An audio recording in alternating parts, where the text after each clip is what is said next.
मैं केवल स्वामी के चरण अपनी गोदी में रख के बैठा हुआ था।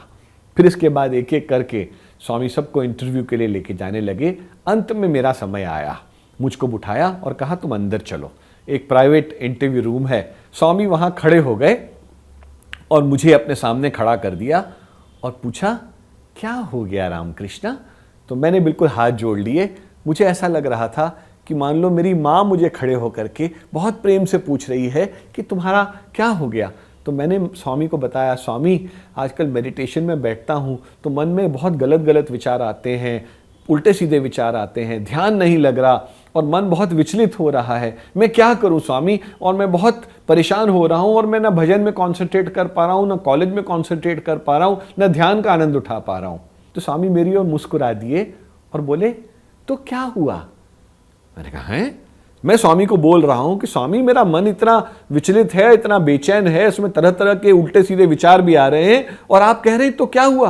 और फिर स्वामी बोले माइंड का तो नेचर ही ऐसा है, यह माइंड नहीं है, यह मंकी माइंड है। तुमने एक बंदर को देखा, क्या वो शांत होकर के किसी शाखा पर बैठ सकता है? नहीं बैठ सकता ना। ऐसा ही तुम्हारा मन है। फिर बोले यह मंकी माइंड नहीं है, यह मैड मंकी माइंड है।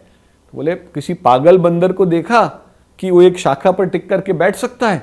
वह बंदर जो पागल हो गया है वह तो बिल्कुल भी नहीं बैठ सकता। फिर बोले no no, it is not mad monkey mind, it is that mad monkey which is intoxicated with wine. Swami ने कहा तुम्हारा यह मन जो है वह उस बंदर की तरह है जो पागल हो गया है और उसने शराब पी रखी है। स्वामी बोले ऐसे मन को तुम कैसे कंट्रोल करोगे।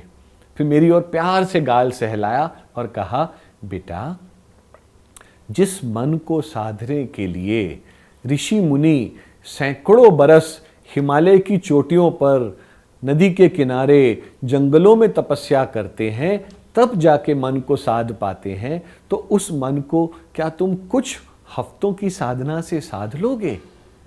फिर वो भगवान ने जो बात बोली, यह संदेश वाकई इसने मेरा जीवन बदल दिया। स्वामी बोले मैं तुम्हें बताता हूं कि तुम्हारे मन को कंट्रोल कैसे करना चाहिए। तुम्हारे जो कर्म हैं उसको तुम्हारे मन का कहना मत मानने दो।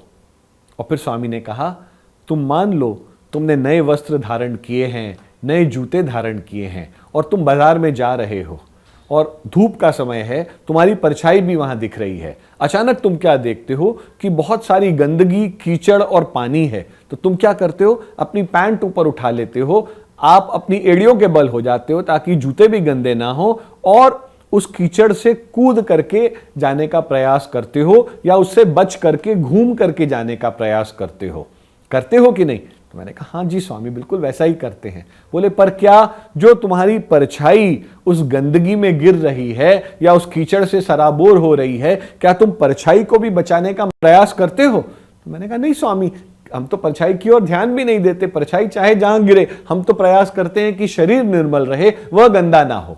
बस स्वामी बोले तुम्हें यही करना है। तुम्हें क्या करना है, यह जो तुम्हारे मन में विचार आ रहे हैं ना, यह तुम्हारी परछाई है और तुम्हारा शरीर कहाँ है, तुम्हारे कंट्रोल में है। तुम्हें यह करना है कि जो मन में गलत विचार आए, तुमको उन गलत विचारों के हिसाब से कर्म नहीं करने हैं। और बार बार स्वामी ने कहा don't let your actions follow your mind, बार बार कहा। तो मुझको गुरु मंत्र समझ में आ गया कि तुम्हें अपने मन का कहना नहीं मानना, तुम्हें अपने अंदर जो तुम्हारे भगवान राम जो तुम्हारे हृदय में बैठे हुए हैं, जिसको आप कॉन्शियस बोलते हो, अंतरात्मा बोलते हो, उसकी आवाज़ सुनने का प्रयास करना है। और स्वामी बोले मैं तुम्हें आशीर्वाद देता हूँ, तुम्हें कोई परेशानी नहीं आएगी, कोई दिक्कत नहीं आएगी। Just don't let your actions follow your mind.